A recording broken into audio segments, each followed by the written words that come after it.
el quiz el día de hoy.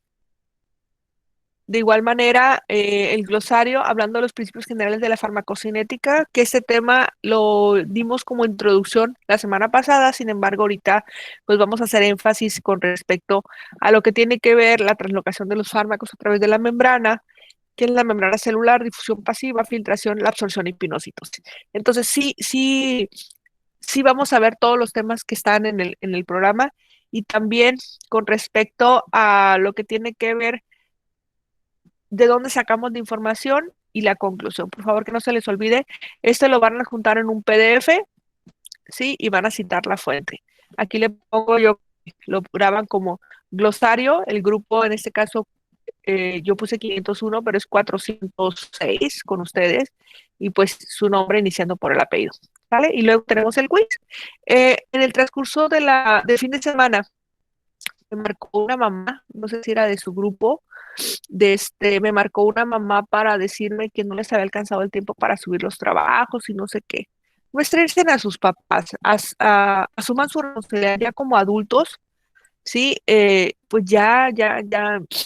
Yo le preguntaba a la señora, su hija, perdón, tiene 18 años, me dice que sí, bueno, pues déjela que sufra, perdón, pero cuando estén ustedes en el servicio de urgencias que tengan 4 o 5 pacientes al mismo tiempo y los 4 o 5 pacientes vomiten al mismo tiempo, que se defequen al mismo tiempo, o sea, no estoy poniendo algo de urgencia, estoy poniendo algo fisiológico, ustedes van a tener que decidir a qué paciente van a tener primero. O sea, son 5, pero pues con uno tienen que empezar.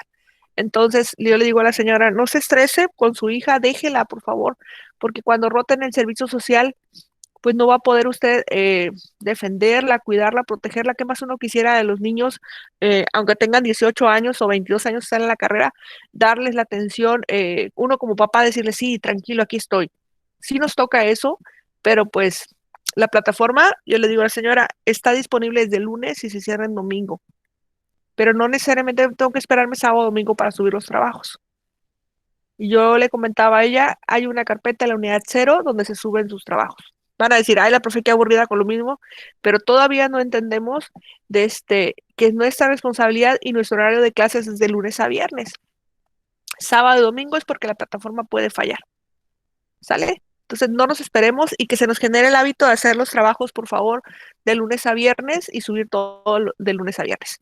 Ok, entonces ya basta de tanto choro, vamos a irnos a algo muy importante que tiene que ver con farmacología y en este caso nos vamos a ir con una presentación para dar un revoltijo de todo lo que tenemos aquí, porque como les comentaba, hablando de lo que es farmacología, en este caso no importa si vemos primero farmacocinética o farmacodinamia o si vemos primero la absorción, pero en cuestión de los medicamentos y en cuestión de la plataforma vamos a ver absolutamente todo lo que viene en el programa. Yo soy de las personas que soy hasta psiquiátrica en ese aspecto porque no me gusta dejar ningún tema sin ver. Me gusta darles todo el contenido y si tienen alguna necesidad, aunque tengamos agendado los martes de 7 de la mañana a 8:40, los podemos ver otro día, no pasa nada, ¿sale? Bueno, en este momento les estoy compartiendo lo que tiene que ver la pantalla con la absorción de fármacos. ¿Sí la ven? ¿Sí? Ok. Sí. Entonces, decíamos, hablando de la absorción, que es cuando los medicamentos los aplico ya sea por cualquier otra vía, ya sea vía oral, vía parenteral o vía tópica, y estos tienen la capacidad de permitir el paso de ellos hacia la sangre. Eso es la absorción, hasta ahí. ¿Sale? Cuando los medicamentos ya están en la sangre, entonces ya decimos nosotros, a partir de la sangre en adelante es distribución. ¿Estamos de acuerdo con ese concepto?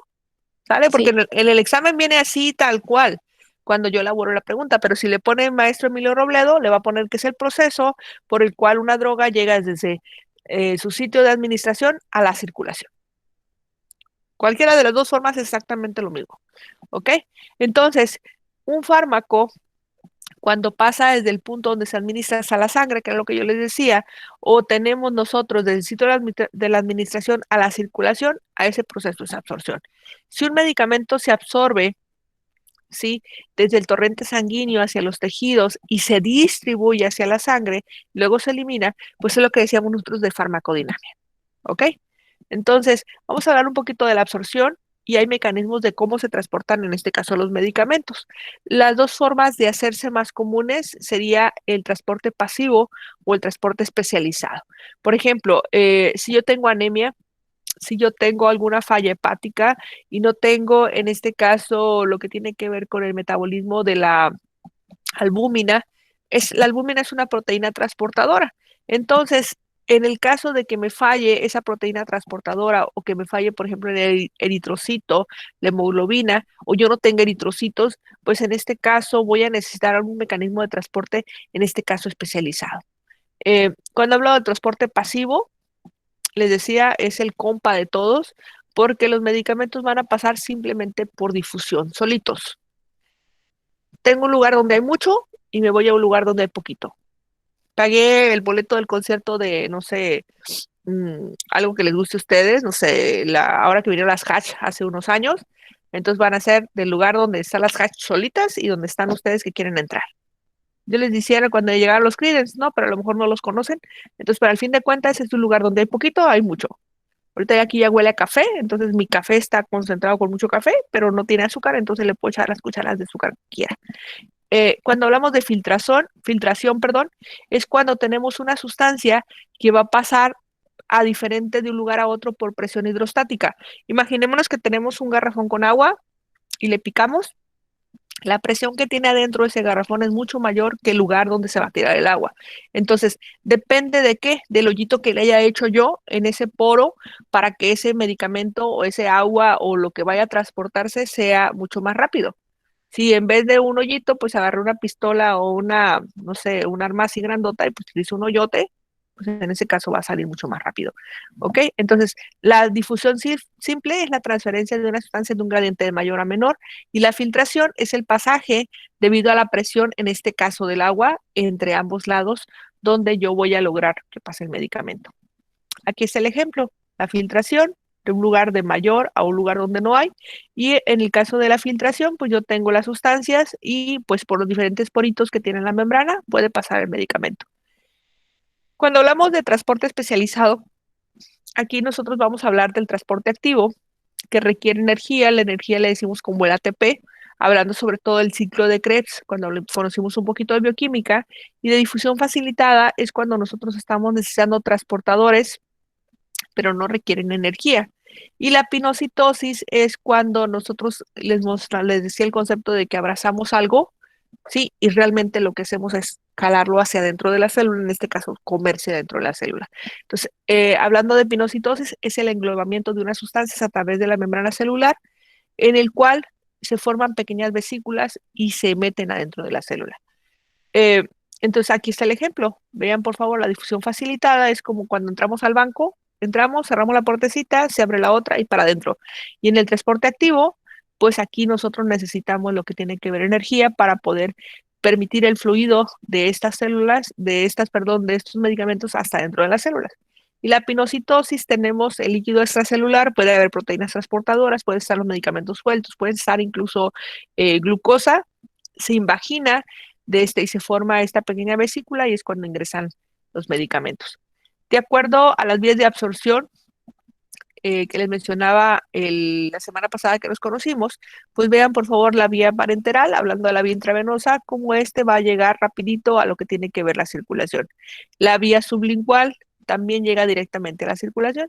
Sin embargo, vean por favor, en el caso del paciente con vía oral que no es sublingual, el mecanismo no es el mismo. Aunque aquí aparece que se va directamente a la circulación, cuando hablamos de vía oral tiene que pasar a lo que es principalmente la vía digestiva. Pasa de la boca hacia el esófago, del esófago al estómago, y en el estómago es cuando tiene la oportunidad de pasarse a la circulación. ¿Ok? Entonces, cuando tenemos la vía oral, hablando de generalidades, es la más utilizada, es la más cómoda. El paciente no necesita a alguien que lo esté capacitando para hacer este tipo de, de administración. Incluso es en automático, ¿no? Pero dentro de los cuidados que tenemos que tener es que el paciente tenga la capacidad de deglutir, que el paciente se pueda poner en semifowler, porque al administrar medicamentos vía oral, el paciente no puede estar en el decúbito dorsal. La sublingual solamente es en el que unos medicamentos que se puedan colocar y que tengan esa particularidad de permitir la absorción a través de las mucosas y se utiliza principalmente en pacientes que tienen alguna crisis hipertensiva o en los analgésicos. La vía rectal, pues en este caso es una alternativa en los pacientes pues que no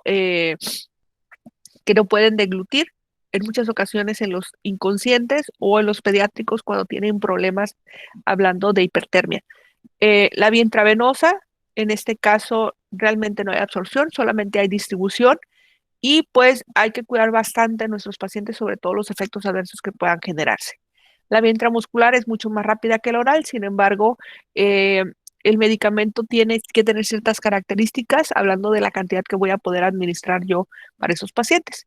La subcutánea es mucho más lenta que la intramuscular, sin embargo, es más fácil para que el paciente se lo autoadministre porque no le da tanto miedo una jeringuita de insulina a una jeringuita quizá normal que aplicaría yo para mis pacientes para vacunas. La vía tópica, decíamos que a través de nuestras diferentes cavidades, como viene siendo en este caso la cavidad nasal, la boca, la nariz, oídos y todo, por supuesto lo que tiene que ver con la piel. La transdérmica, pues en este caso la utilización de parches nos sirve a nosotros, que es parte de lo que viene siendo la vía tópica.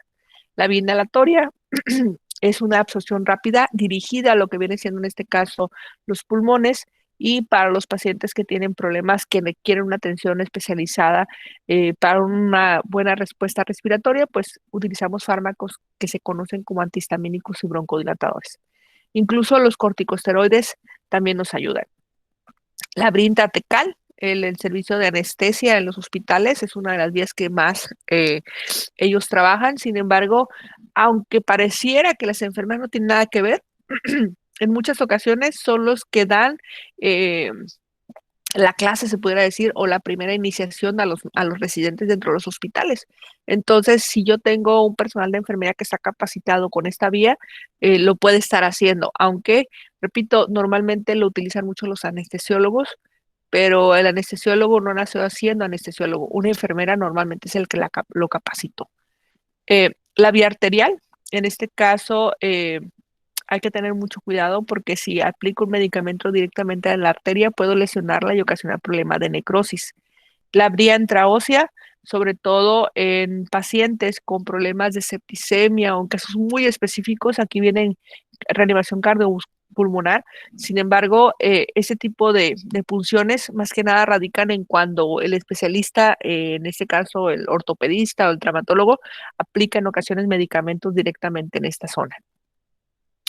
Pues vamos a hablar un poquito de los factores que modifican la absorción, sobre todo para tener nosotros este conocimiento para mostrárselo a los pacientes el por qué es necesario que su medicamento se administre de una manera u otra.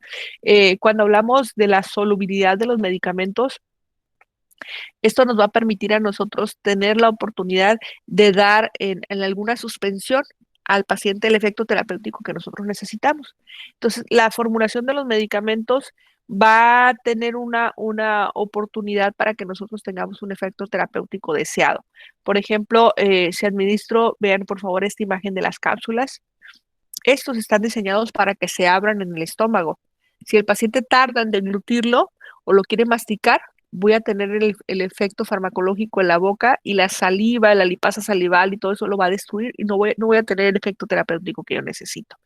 Eh, lo que les decía la clase pasada, si no ustedes, pues a lo mejor ahorita en este caso aprovechamos, cuando yo voy a administrar un medicamento y el dispositivo donde saco el fármaco está así, yo utilizo dos agujas en la misma jeringa. Para el momento de yo hago el piquetito aquí para sacar el medicamento, le quité el filo a esa aguja y la cambio para el momento de llegar a la piel del paciente no tenga el impacto que le vaya a ocasionar, en este caso, un daño. ¿Ok? Mari Rentería Jiménez, María del Carmen, ¿quién es? Yo.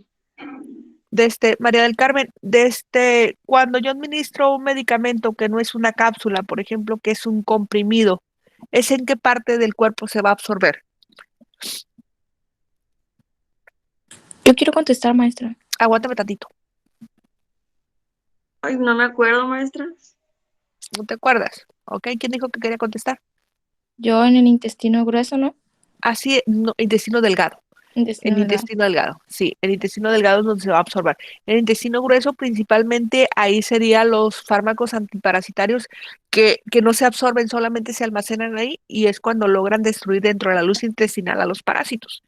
Pero solamente ese tipo de fármacos estarían que se absorben ahí, o que se quedan de la luz intestinal. Pero lo que viene siendo las cápsulas, los jarabes, las suspensiones, todos están diseñados para que se absorban en el estómago.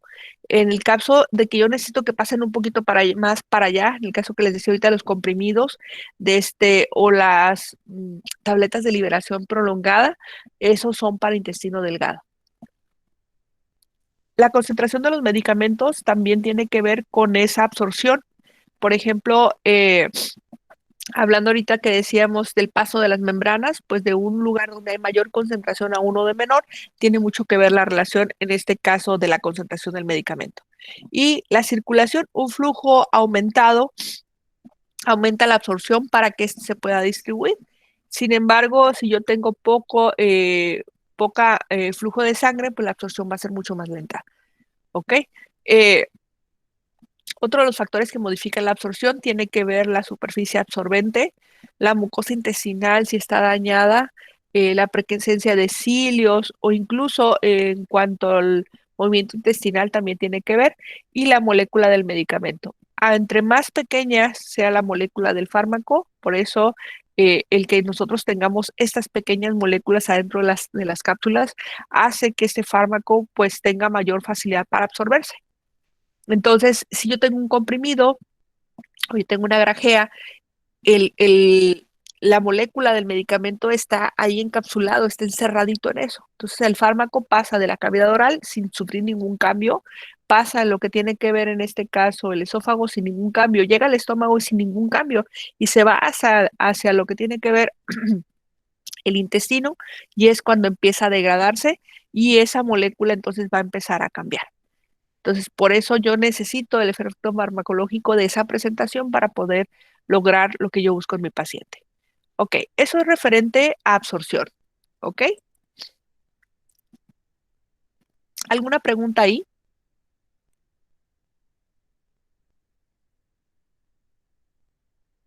¿Ninguna? Ok, denme un segundito, por favor.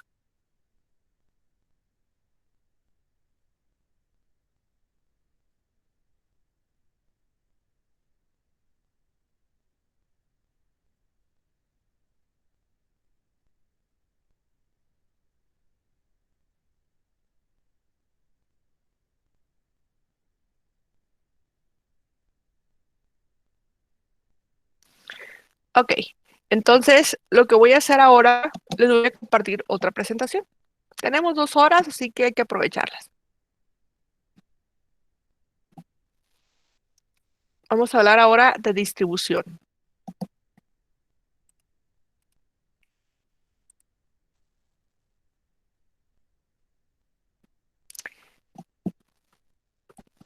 ¿Sí ven las diapositivas? Sí. Ok, Sí, perfecto. profe.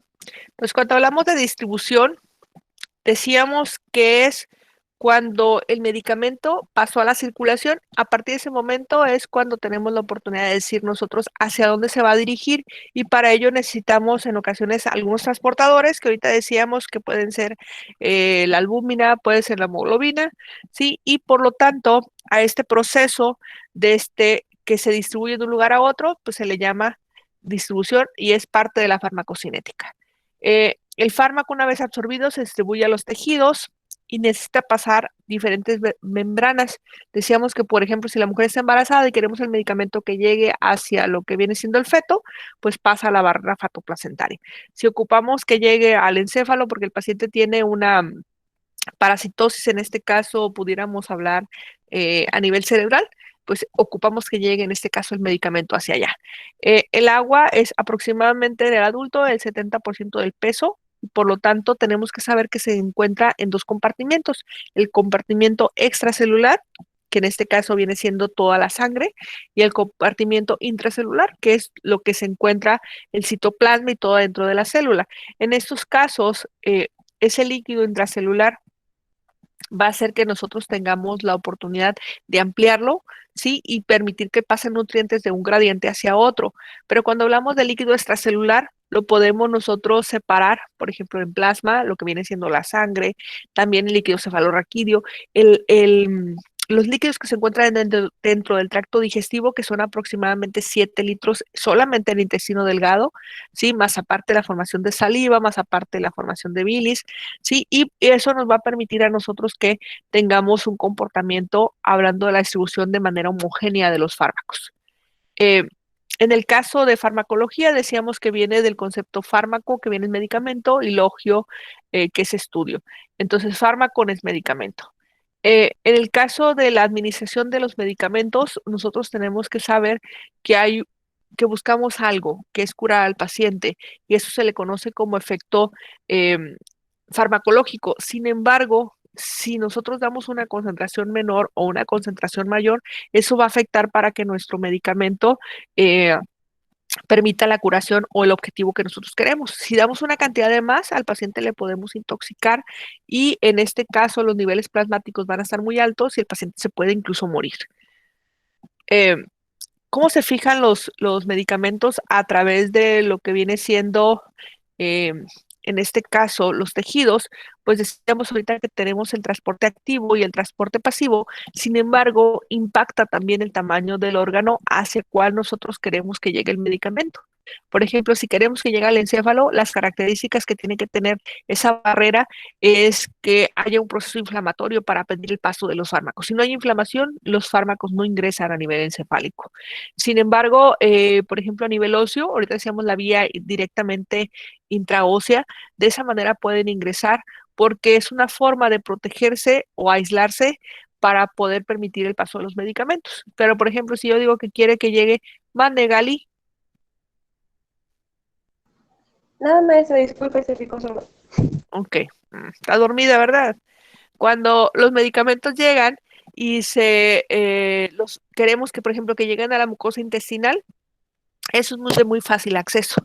Por ejemplo, si yo tengo una necesidad de un medicamento, por ejemplo, una muela, directamente puedo colocar sobre la muela el medicamento. Pero si yo quiero que llegue al apéndice o que llegue a la vesícula, pues en ocasiones va a tardar un poquito más el efecto farmacológico. El flujo sanguíneo tiene mucho que ver. Entre mayor flujo sanguíneo, mayor rapidez para que ese fármaco llegue o se distribuya. Vean, por favor, aquí, esa celulita pudiera ser la grasa. Por eso batallamos tanto para poder quitarla de nuestro cuerpo, porque los medicamentos van y se van a fijar ahí, pero yo no los voy a poder utilizar. Sin embargo, si están disponibles en el eritrocito, esos llegan al sitio donde yo los necesito en una cantidad de tiempo mucho menor. ¿Cómo se fijan a los tejidos? Pues se van a fijar dependiendo el pH, dependiendo la grasa y la permeabilidad de las membranas. En el caso de los medicamentos que son ácidos, el flujo de sangre, por ejemplo, en orina, va a hacer que estos con facilidad, si cambio las condiciones, por ejemplo, si la orina es agua alcalina, los medicamentos ácidos se van a poder eliminar. Entonces, ¿qué busco? Un equilibrio en la distribución para que la entrada y la salida del fármaco sea igual. Eh, Otra de las cosas que también importa, lo de las concentraciones y lo que tiene que ver el metabolismo y la excreción. Entonces, vean esta imagen que está aquí. En el caso del tejido adiposo, aunque la distribución es muy lenta, el almacenaje de los fármacos va a ser muy alta. Tiene una alta afinidad para estos fármacos, por ejemplo, los medicamentos que se utilizan para psiquiatría o los antidepresivos. Por eso hay que cuidar bastante la dosificación del paciente, que es poquita, pero por muchos días. Y en el caso de estos pacientes es porque la distribución va a ser lenta, sin embargo, la afinidad, el que se quede dentro de los tejidos, va a hacer que batallemos un poquito. Y ustedes lo pueden observar, por ejemplo, en la experiencia que van a tener próximamente cuando el paciente sufre un proceso anestésico. Durante la inducción de la anestesia tardan, pero para recuperar a ese paciente después del proceso anestésico, a pesar de administrar medicamentos para como revivirlo o como reactivarlo, el efecto farmacológico es lento ¿sí? Y tardamos incluso hasta más tiempo en vez de la inducción a la anestesia, hasta media hora que el paciente empieza otra vez a tener sensibilidad. Eh, Dentro del paso de los fármacos, como les decía, a lo que es líquido cefalorraquídeo y la placenta, influye bastante lo que viene siendo esa barrera, sobre todo por la cantidad de proteínas que bloquea y limita el paso de los medicamentos. Así como limita el paso de los medicamentos, también funciona como barrera inmunológica y metabólica. No sé si les gustan a ustedes los tacos de cabeza, es pura grasa, al fin de cuentas. Sí, hasta se me hizo agua la boca. Ahorita voy a ir a buscar unos tacos de seso, dicen por ahí. Y lo que viene siendo es que bloquea cualquier bacteria, cualquier parásito que se encuentre fuera de ello y evita que pase. Pero si les repito, si yo tengo un proceso inflamatorio, esta barrera que se encuentra aquí, que separa el cerebro del flujo sanguíneo, pues se inflama y permite que el paso de los medicamentos y permite el paso, en este caso, dentro de ese proceso inflamatorio, de las sustancias que nosotros necesitamos para que puedan ayudar al paciente. El transporte de sustancias, entonces, depende de mecanismos de transporte que tiene que permitir incluso que nosotros los administremos directamente a través de la vía intratecal. Entonces, el paciente cuando se le administra proceso anestésico con la raquia, es cuando nosotros tenemos ese efecto para poder lograr que el paciente no tenga dolor.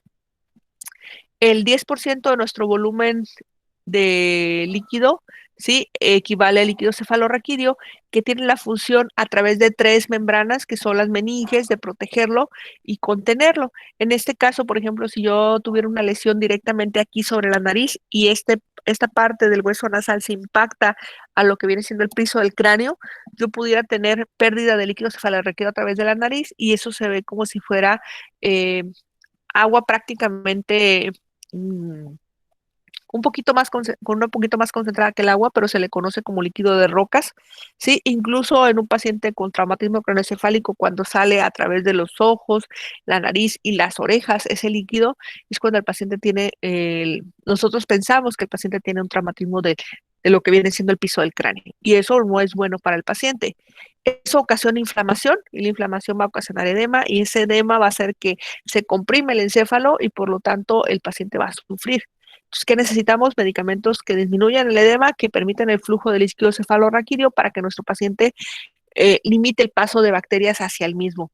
Entonces, el líquido cefalorraquídeo protege al cerebro y a la médula espinal y sirve para permitir el paso, en este caso, de nutrientes hacia el mismo.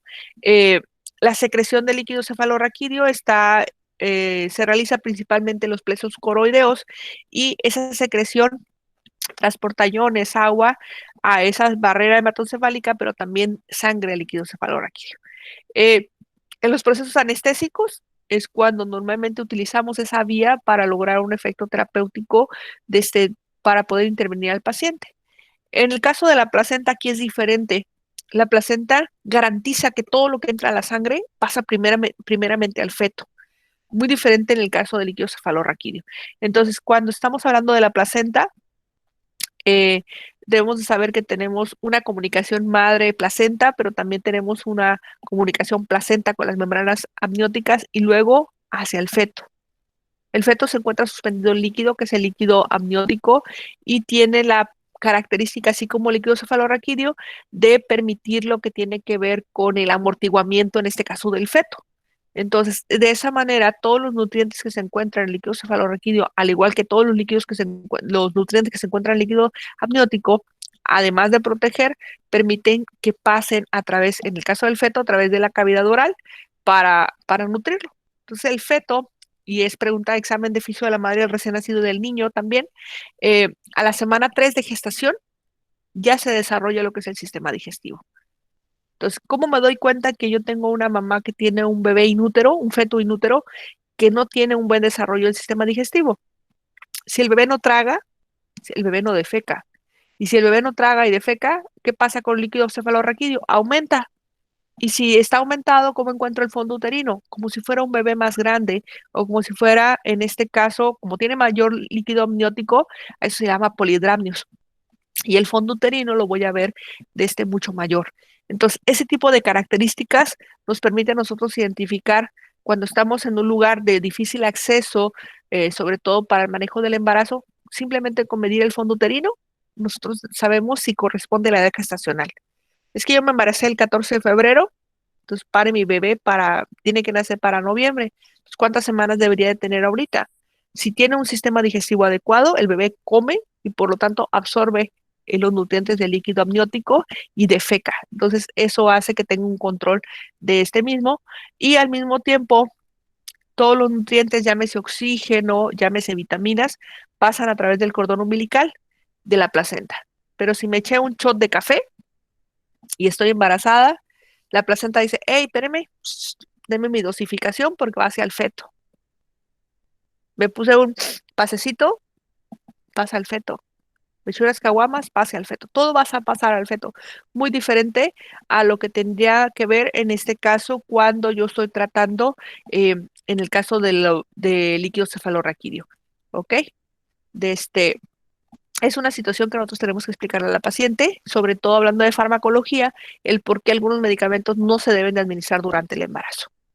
Eh, el consumo de fármacos durante el embarazo incluye que nosotros le informemos a la mamá algunos contenidos epidemiológicos. Por ejemplo, ahorita con la vacuna de COVID, hay algunos laboratorios que dicen sí se puede administrar a la embarazada y otros que dicen que esta vacuna, aunque es para COVID, no se administra en embarazadas. Entonces, ¿por qué unas sí, por qué unas no? Depende lo que tenga, en este caso hablando del riesgo fetal, y también las semanas de gestación. Si la mujer está en esa etapa de embriogénesis antes de la 8ª semana, todo lo que consuma va a impactar en el desarrollo fetal, en el desarrollo embrionario. Entonces, ¿qué va a pasar? Pues podemos tener un bebé sin orejitas, un bebé sin sistema digestivo, un bebé sin algo que sea compatible con la vida normal. El bebé va a seguir creciendo y todo, pero no va a tener una vida normal. ¿Ok? Y eso le asociamos al riesgo de malformaciones congénitas. Si tenemos una mujer de 36 semanas que tiene 2 bebés en la panza, inútero, y la probabilidad de que esos bebés nazcan prematuros, pues en ese caso podemos utilizar fármacos para madurar los pulmones a los bebés. Y eso implica que nosotros conozcamos un poquito hablando del riesgo-beneficio para el binomio madre y bebé. Ok. ¿Alguna duda con referente a la distribución? ¿No? Ok, tenemos 34 minutos apenas yo hablando, así que relájense, todavía me quedan 10 diapositivas más, bueno, 10 presentaciones más que están bien cortitas, que yo me las puedo aventar. Cuando es clase presencial, eh, en ocasiones, pues puedo quedarme con una diapositiva y con todas sus dudas, pero ahorita están muy dormidos, no sé qué les pasa, pero tranquilos, yo tengo para todos, aguanto. El, la semana pasada, bueno, no la semana pasada, este fin de semana, el domingo y el que pasó, di un curso de farmacología para 2 alumnos. Yo diseñé un curso para enfermeros egresados, pero me dijo 2 alumnas que yo les di farma, por cierto, me dijeron, profe, nosotros queremos que ese curso nos lo platique a nosotros. Era un curso diseñado para aproximadamente casi 30 horas o póngale 21 horas. Sin embargo, lo dimos en 2 fines de semana en sesiones intensivas de 9 de la mañana a 2 de la tarde, a 3 de la tarde, hablando yo con ellas. 2 alumnas y yo, 2 domingos, entonces sí estuvo un poquito cansadito. Sin embargo, les decía yo a ella, ¿están cansadas? No, profe, sígale. Y yo, quiero 5 minutos, pero no, profe, sígale. Entonces, se vale. Ahorita los chavos de la tarde, ¿sí ven las diapositivas? Sí estoy pasándole las diapositivas. ¿No las No, ven? maestra. No se mira. No. ¿Y ahora? No. ¿Ahora sí? Sí. Ok. Sí, ya se mira. Los chavos de la tarde están organizándose para la semana de Pascua de lo que viene siendo de 9 de la mañana a 12 del mediodía, en una semana, repasar un poquito todo lo que es farma. Y más que nada, no todo lo que es farma, sino un poquito de lo que es farma de la clase y un poquito de farma de lo que no se ve en la clase, hablando del libro de farmacología para enfermería, un enfoque fisiopatológico. Ese libro usted lo tiene disponible en la plataforma. ¿Ok? Si alguno se quiere sumar, me dice nada más, porque el curso no se da calificación, no, por supuesto que no va a impactar en que diga, tomas el curso, tienes 7 en farma o tienes 10 en farma, no. O sea, no hay relación el curso con una calificación. Eso sí me gusta dejárselos muy claro. Y si a alguien le interesa, pues me dice, profe, yo me interesa y ahí les paso los datos del chavo. En este caso, quiero informarles que con respecto a su materia, ustedes en este momento, cualquier duda que tengan, tenemos el grupo de Telegram y tenemos la clase. Que digan, no, profe, yo no tengo dinero para un curso, se vale. Y incluso no necesitan el curso si ponen la atención en la clase. Pero como les repetía, ese curso lo diseñé para egresados, entonces ahí el idioma quizá no me voy así tan lento a hablar de metabolismo, biotransformación y todo eso, al contrario, derechito a los fármacos, efectos adversos sobre todo, que eso tiene mucho que ver con cuando ustedes ya estén realmente aplicando los medicamentos. ¿Ok? Entonces, hablando de biotransformación y metabolismo, decíamos que en este caso lo que se busca es tener la sustancia química, hacerla disponible para que se pueda eliminar, porque ya se distribuyó, ya se utilizó, ya tuvo el efecto terapéutico, entonces ahorita lo que necesito es sacarla del cuerpo. Todos los medicamentos tienen un efecto positivo y un efecto negativo. Entonces, todos los medicamentos, por más sensibles o por más buenos que yo diga, pueden ocasionar un daño en el paciente. Entonces, ¿por qué lo hacen? Porque cambian las condiciones físicas de ese paciente. Entonces, durante la enfermedad, es lo que yo busco, es lo que yo necesito. Sin embargo, cuando lo utilizo por más tiempo o la cantidad necesaria, tengo que valorar algo que en medicina y en enfermería se le conoce como riesgo-beneficio. Entonces, ese riesgo-beneficio va a hacer que nosotros tengamos la oportunidad de elegir un medicamento conociendo las características clínicas del paciente, como viene siendo en este caso su funcionamiento hepático y su funcionamiento renal. Ya lo administré, ya se absorbió, ya se distribuyó y el paciente ya está bien. Entonces ahora ocupo sacarlo del cuerpo. Y para sacarlo del cuerpo tengo que así como sería presentarlo, o en este caso yo le voy a decir metabolismo, pero tengo que incluso así como camuflajearlo para que se salga. El cuerpo va a decir, es muy fácil, o sea, si yo tengo anemia, pues dame vitaminas, pero lo que necesito es saber que mi sistema digestivo produce algunas vitaminas que yo no necesariamente tengo que estar administrando al paciente, porque a través de la alimentación yo tengo los nutrientes. Entonces, ayer me puse a ver la serie de One Piece con mi esposo y pues salía ahí el cocinero que dice, es que yo sé alimentar a la gente con un equilibrio de nutrientes y todo eso, pero ¿qué alimentación le voy a dar a un enfermo que tiene fiebre? O sea, eso yo no lo sé, ¿sí? Entonces, por ejemplo, me decía un alumno ahorita los 600, profe, es que me canalizaron porque me deshidraté. ¿Qué alimentación voy a recibir por primera vez después de 3, 4 días que estaba con vómito y diarrea y con una alimentación parenteral? Bueno, pues en este caso lo que vas a hacer, le digo, vas a empezar con dieta líquida. ¿Qué es dieta líquida? Pues el té, el suero, la gelatina, es lo que te toca, el caldito de pollo que no tenga grasa. Luego empiezas con dieta blanda. Aunque tengas dientes, aunque empieces con dieta blanda. ¿Para qué? Para que empieces a tolerar y tu intestino empiece a absorber los nutrientes de forma despacito. Pero por lo menos en las primeras 2 semanas están prohibidos los alimentos en grasa, están prohibidos los alimentos que tengan especias, como viene siendo pimienta y todos los irritantes, vinagre y envasados. Entonces, de eso se trata la biotransformación y el metabolismo a través de los nutrientes de los alimentos para no necesitar fármacos. Si nosotros utilizamos lo que viene siendo el concepto de eliminación química o transformación metabólica, esto es biotransformación y esto es metabolismo. Esta cualidad que tienen los seres vivos de cambiar de la naturaleza de las sustancias se le llama metabolismo y el objetivo es hacerlos presentables, hacerlos hidrosolubles para que se excreten con facilidad. Entonces, para eso vamos a hablar de algunas reacciones de degradación, como vienen siendo las reacciones químicas que ocurren en la biotransformación, que le podemos hablar de un fenómeno que se llama hidrólisis. Entonces, yo tengo una sustancia, por ejemplo, tengo una cazuela, imaginemos el intestino como una cazuela que tiene grasas. ¿Qué hago para quitar la grasa? O utilizo mucha agua o utilizo jabón con un poquito de agua. Pero si yo quiero quitar la grasa con el chorro de agua, lo puedo hacer, pero voy a tardar bastante. Entonces, ese fenómeno de hidrólisis es ese tipo de fases que corresponden a la degradación, que puede ser oxidación y reducción. Estas reacciones químicas van a intervenir cuando yo ocupo activar un medicamento o biotransformarlo. Por ejemplo, hay fármacos que se le conoce como profármacos. Uno de ellos es el losartán, que es un antihipertensivo. Ese fármaco se absorbe, se distribuye, pero hasta que pasa por el hígado es cuando tenemos el efecto terapéutico para reducir la tensión arterial. Entonces, esa reacción de oxidación que dice, así como cuando tenemos, pues híjole, un tubo de fierro, conforme está pasando mucho tiempo y está expuesto al aire, este va a cambiar el epitelio. ¿Y qué hace? Libera átomos o capta átomos. Yo le pudiera decir se oxida y cambia. Entonces, en este caso, cuando pierde un electrón, se le conoce como oxidación, y cuando gana un electrón, se le conoce como reducción. ¿Quién se encarga de que haya esa reacción de oxidación? Una enzima, ¿sí?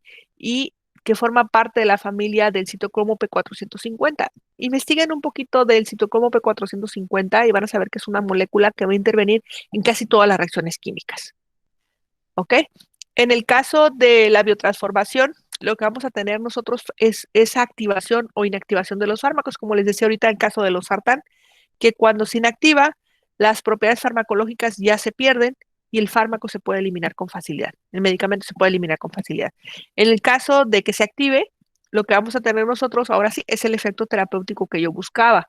Entonces, cuando yo te utilizo un profármaco, tengo que tener la certeza que mi paciente tiene un buen funcionamiento hepático, porque de la otra manera no sirve de nada. En el caso de algunos medicamentos, en el caso de algunos alcoholes o aldehídos, las funciones estructurales van a permitirnos a nosotros que sepamos qué tipo de nivel de oxidación se necesita para poder tener un efecto terapéutico. En este caso, la estructura que me permita que yo capte o libere átomos va a hacer que yo tenga esas características para utilizar los medicamentos. Aquí no tengo la imagen de lo que es las penicilinas, sin embargo, cuando ese tipo de reacciones forman algunos anillos, por ejemplo, en el caso de las penicilinas se llama anillo betalactámico, cuando ese anillo betalactámico está intacto, ese medicamento puede tener un efecto terapéutico en la bacteria. Pero si el anillo betalactámico se rompió o la bacteria tiene una enzima que se llama betalactamasa y va a romper ese anillo, el efecto terapéutico ya no se logra. Por eso, el que nosotros sepamos un poquito la estructura de los átomos o las estructuras de los medicamentos nos va a permitir que tengamos la oportunidad de conocer un poquito más de ellos. Aquí es el ejemplo. Hablando de antisépticos y desinfectantes para la anestesia local, vean por favor, se ven muy feas esas imágenes, pero al fin de cuentas vienen siendo las cadenas de lo que pudiéramos decir nosotros, esas cadenas de reducción. Vean cómo se encuentran los anillos de el carbono y el oxígeno, ¿sí? Y los radicales que tenemos alrededor.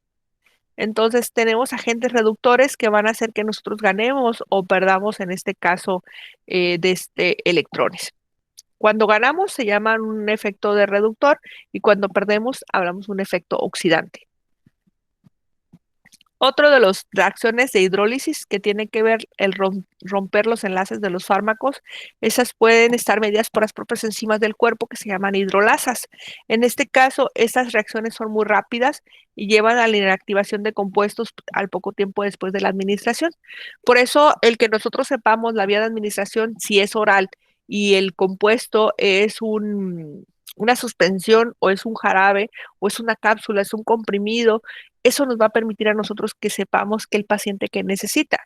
Cuando administramos un medicamento por vía, en este caso por sonda nasogástrica, después de administrar el medicamento tenemos que purgar lo que es la sonda nasogástrica, le tenemos que dar agua al paciente para que quede limpia. Pero antes de empezar con el tratamiento al paciente, en algunos centros hospitalarios lo que se hace es se aspira para que el contenido del estómago no exista y el medicamento pueda llegar a interactuar. De esa manera yo controlo lo que es la cantidad de agua para hablar de lo que tiene que ver en este caso la oportunidad de hacer esa hidrólisis del medicamento. Entonces, por ejemplo, si yo digo el medicamento se toma con 30 mililitros de agua, pero si mi estómago tenía ya agua, entonces yo lo garantizo aspirando, dejo sin nada, aplico el medicamento y luego ya purgo en este caso la sonda nasogástrica. Entonces, de esa forma yo tengo la oportunidad de darle al paciente lo que tiene que ver esa forma para que se pueda distribuir de manera efectiva en el plasma y los tejidos. Dentro de la fase 2 de conjugación, en este caso, tengo que saber que los ácidos se van a excretar con facilidad a través del riñón, porque la orina y la producción de orina es ácida. Sin embargo, cuando yo necesito secuestrar de algunos tejidos lo que viene siendo, por ejemplo, intoxicación de aspirina, hago que el pH de la orina se haga alcalino y por lo tanto, por tratar de igualar presiones, en este caso a nivel de lo que es el pH, la afinidad de los medicamentos ácidos se van a excretar a través de la orina. Entonces, en el caso de las reacciones de conjugación, aquí influye mucho lo que tiene que ver el sistema enzimático del hígado. Las principales reacciones de conjugación radican en la utilización de enzimas, como viene siendo el ácido glucurónico o el sulfato, y en este caso yo utilizo enzimas como viene siendo la glucoroniltransferasa que está aquí, y en el caso del sulfato, las sulfotransferasas, que son enzimas que se encuentran dentro de la célula. En este caso yo voy a tener que las reacciones de conjugación que son hechas por sulfato sean excretadas fácilmente por la orina. En el caso del ácido glucurónico es un poquito diferente. Sin embargo, tengo otras reacciones de oxidación o reacciones de conjunción, perdón, como viene siendo la vía del glutatión y la vía del acetato. Entonces, ¿para qué? Para nosotros que tengamos la oportunidad de identificar en el paciente, sobre todo cuando el fármaco nos está diciendo qué vía tiene en el caso de biotransformación los medicamentos. Entonces, dependiendo de las reacciones o fase de conjugación, nosotros tenemos la oportunidad de inactivar los medicamentos, tenemos la oportunidad de eliminarlos de una manera efectiva o podemos utilizar enzimas como las que les decía ahorita para tener nosotros la oportunidad, por ejemplo, en la presión de la orina o ayudar en los pacientes para que las sustancias tóxicas cancerígenas se puedan salir del paciente. Entonces, por eso es importante a nosotros saber qué reacción de conjugación tienen los medicamentos. En el caso con el glutatión, en este caso tiene la particularidad de inactivar los medicamentos que son cancerígenos, producen rápidamente lo que viene siendo metabolitos que inactiven este proceso y como ejemplos tenemos al ácido tácrino y el bromobenceno. En el caso de la conjugación con sulfato, principalmente son los alcoholes y pues fármacos como viene siendo la metildopa, que es un antihipertensivo, que es el antihipertensivo de elección, pregunta de examen para la mujer embarazada, de este tipo de conjugación tiene. Ojo con la metildopa porque puede ocasionar desde psicosis durante su uso de tratamiento, pero también de esta manera nosotros controlamos la tensión arterial. El efecto terapéutico de la metildopa no está a nivel del corazón, a nivel del vaso sanguíneo, está a nivel cerebral, donde se regula la tensión arterial. Entonces, cuando hablamos de la conjugación por metilación, tenemos a fármacos como viene siendo la dopamina, la adrenalina, el metabolismo de las aspirinas, incluso cuando hablamos de alergias con histamina, ¿sí? Y se utiliza principalmente para el grupo de catecolaminas, fenoles y aminas. Esto es referente un poquito a lo que tiene que ver con biotransformación y metabolismo. Ok, son con las 7:50. Lo que voy a hacer en este momento, voy a dejar de grabar